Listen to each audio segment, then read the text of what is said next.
So the LLC is where most people start. They will, add their digital assets to the LLC for the creditor protection, the anonymity, and the tax benefits that you could potentially get. It does not immediately, allow you to mitigate taxes. You just get the full breadth of the tax code to be able to offset your taxes versus having it in your personal name where you can't get access to a lot of those things. So the LLC, again, creditor protection, charging order protection there in Wyoming, attorney-client privilege, which gives you the anonymity, and then the legislation there in Wyoming, which allows you to really use those assets at scale across pretty much whatever you want to do. If you're in one of these states that kind of limits your ability to participate in things, that having your assets in the LLC will open you up to be able to participate on other platforms that you might be restricted from. So most people start there, and then many people will set up a living trust. Sometimes they put they assign the equity and the assets from the LLC to their living trust. I think many people will end up choosing to set up a C Corp later on, where their living trust sits on the cap table of that C Corp. The C Corp will not own the LLC.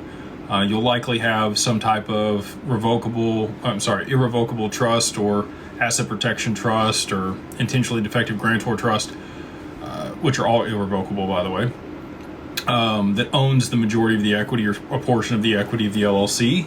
And then the C Corp would end up being what you use to manage those assets. So as you produce significant cash flow off of these assets, the fees that the management corp or the C Corp charges can be pretty substantial, and then you're going to pay 20% taxes on that because your living trust is on the cap table, which you can do with the C Corp, which you can't do with an S Corp.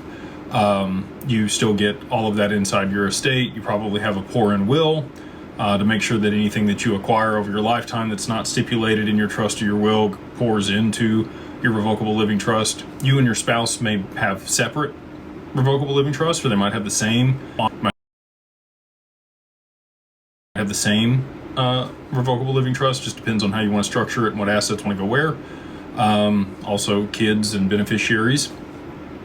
And then the C Corp might also manage other LLCs that are owned by other types of trusts.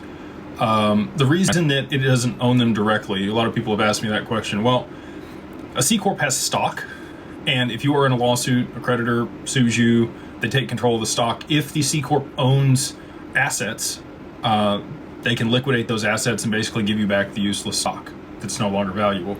You want to mitigate that risk while still getting the tax advantages, and that's why many family offices